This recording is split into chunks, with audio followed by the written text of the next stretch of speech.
عملة نقدية مزورة تدخل أسواق العراق وتحديدا فئة 50,000 دينار، فعلى الجميع الحذر.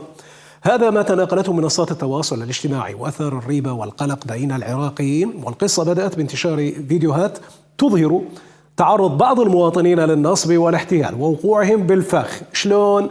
من خلال تسلمهم عملة نقدية مزورة فئة 50,000 دينار من قبل بعض ضعاف النفوس ممن يتعمدون تصريفها في السوق والمطاعم والصيدليات وبين سائقي الأجرة أيضا. المشكلة أنه يوجد تقارب إلى حد كبير بين النسختين الأصلية والمزورة مع اختلاف بسيط جدا. هناك فيديو متداول لمواطن وهو يشرح عن كيفية معرفة العملة النقدية الأصلية من المزورة المزيفة، وهذا ما قاله. السلام عليكم. اليوم صارت عندنا حالة، ابن اخوي طلع يشتغل تاكسي، والنوب شو اسمه الواحد نعطيه 50,000 مزورة ونرجع له 45 الكروة 5 عود، وهاي الخمسينات مزورة شايلة من الجزائر وموديه للمهندسين. هو أكيد طبعا مو من أهل الجزائر ولا من المهندسين، هو يصعد بتاكسي وينزل بغير مكان، يصعد بتاكسي ثاني ويمشي على العالم، اللي يعرف واللي يعرف واللي ما يعرف تمشي عليه. هاي مزورة وهاي الحقيقية. شنو الفرق؟ الفرق هاي المزورة من تخليها تشوف الحصان شلون مرسوم رسم وماكو 50,000 يم ذانات الحصان، بينما الحقيقية هي هذا الحصان واكو 50,000 يم ذانات الحصان، هاي مخفية 50,000 مكتوبة كتابة، بس بالمزورة ماكو. والحصان شلون راسمه بقلم، يعني اكو فرق بين الاثنين، هذا الحصان وهذا الحصان، وهاي 50 وهذا ماكو اصلا 50، اضافة الى هذا الخط، هذا الخط وهذا الخط، هذا مكتوب عليه العراق، هذا كل شيء ما مكتوب عليه، حتى عبادان ما مكتوب. إذن 50,000 المزورة بها لولة. نسوا الجماعة يكتبون 50,000 المخفية. الجماعة حاكية صح، وصعدوا بسيارة تاكسي وكروتهم 5,000 فقط، وضحكوا على السائق وانطوه 50,000 دينار مزورة، وفوقها رجع لهم 45,000 دينار، والسائق ما اكتشف الخدعة إلا بعد فوات الأوان.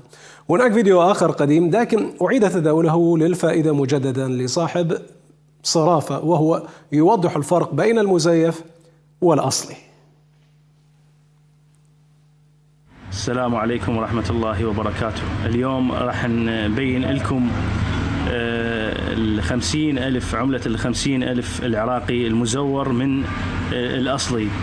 أيضا صاحب الصيرفة اللي أفادنا في موضوع الدولار أيضا اليوم تكرم علينا وراح يشرح لنا على هذا الموضوع. السلام عليكم أخي. وعليكم السلام ورحمة الله. يا ريت حضرتك تبدي تشرح لنا، الله يحفظك. 50,000 عراقي. اي نعم. تكون هذا الشريط الفوسفوري الأخضر. نعم. بالبنك المركزي العراقي مكتوب به. بالمزور ما يجي هذا ما يبين، بس شو تلاحظ هنا هنا واضحة. نعم. اوكي. بالمزور هذا ما يجي يعني مو موجودة هاي الكلمة، يطلع خضارة حتى ما حلو، لونه مو قانوني. $50 يعني حتى تعبر على الجهاز مسويها كلش قوية وتعبر على الجهاز، بس بالضوء إذا واحد يستخدم عليها الضوء يبين هذا فما يعبر عليه. زائد هاي الشعرات ذولا، الشعرات هاي الموجودة هاي ما موجودة بالمزور؟ لا طبعا ما موجودة. زين الخامة وخامة الورقة بين الزيتية. طبعا ورقة زيتية، يعني ورقة خاصة مو حي الله ورقة، يعني هذني أبرز فسفورة زائد كرم السامح. هذا راس الحصان فوق 50,000 مكتوبة. هاي 50,000 العفو بالله رجع عليها. هاي الفوق الحصان بالضبط. هاي مو موجودة بالمزور؟ موجودة بس ممكن تكون ثلاث صفارة، يعني 5,000 مو 4. يعني هاي أبرز النقاط؟ أبرز النقاط هاي موجودة. شاكرين حضرتك حبيبي. عندك بعد إضافة يعني؟ لا ممنون، تحياتنا.